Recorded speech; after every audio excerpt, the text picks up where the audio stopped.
Daily. Taste the Daily.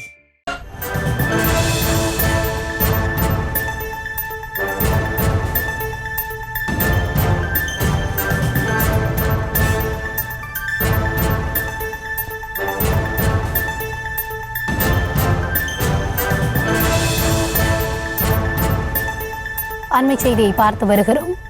தமிழகத்திற்கு தேவையான 100 நாள் வேலைவாய்ப்பு திட்டத்திற்கான நிதியை விடுவிக்க கோரி மத்திய நிதியமைச்சரிடம் மனுவானது அளிக்கப்பட்டிருக்கிறது. தமிழ்நாடு நிதியமைச்சர் தங்கம் தென்னரசு, நாடாளுமன்ற குழு தலைவர் கனிமொழி ஆகியோர் டெல்லியில் மத்திய நிதியமைச்சர் நிர்மலா சீதாராமனை சந்தித்து இது தொடர்பான மனுவை வழங்கியிருக்கிறார்கள். அது குறித்த அண்மை செய்தியை நாம் தற்பொழுது பார்த்து வருகிறோம். இது குறித்த விவரங்களுக்காக இணைகிறார் எம்முடைய செய்தியாளர் பாரி கார்த்திக். வணக்கம். இந்த சந்திப்பு தொடர்பான விரிவான விவரங்களை பதிவு பண்ணலாம். வணக்கம்.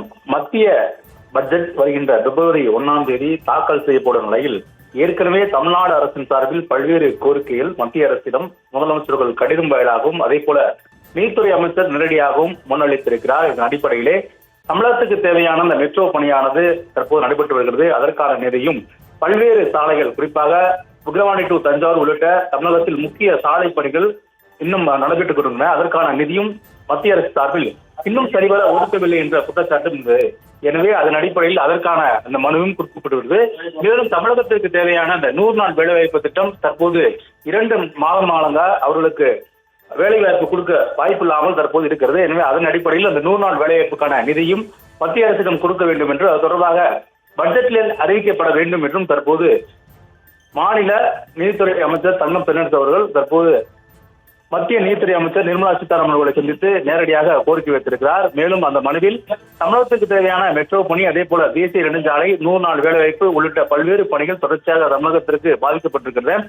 எனவே இந்த நிதி குறித்தும் தற்போது தமிழகத்துக்கு தேவையான நிதியை உடனடியாக ஒதுக்க வேண்டும் என்றும் நேரடியாக கோரிக்கை வைத்திருக்கிறார். அதே போல வருகின்ற பிப்ரவரி 1ஆம் தேதி அறிவிக்கப்பட்டிருக்கிற பட்ஜெட்டில் தமிழ்நாட்டுக்கு பல்வேறு திட்டங்களும் முன்னெடுப்பாக இருக்கின்றன. ஏற்கனவே தமிழ்நாடு அரசு சார்பில் செய்யப்பட வேண்டிய திட்டங்களும் தற்போது முன்னெடுப்பாக இருக்கின்றன. அதற்கான நிதி தேவைப்படுவதால் அந்த நிதியும் தமிழ்நாட்டிற்கு ஒதுக்க கோரி நேரடியாக தற்போது தமிழக அரசு சார்பில் மத்திய நிதியமைச்சரிடம் கோரிக்கை வைக்கப்பட்டிருக்கிறது.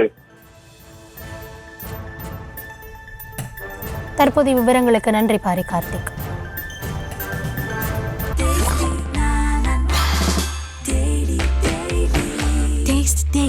Taste the Daily.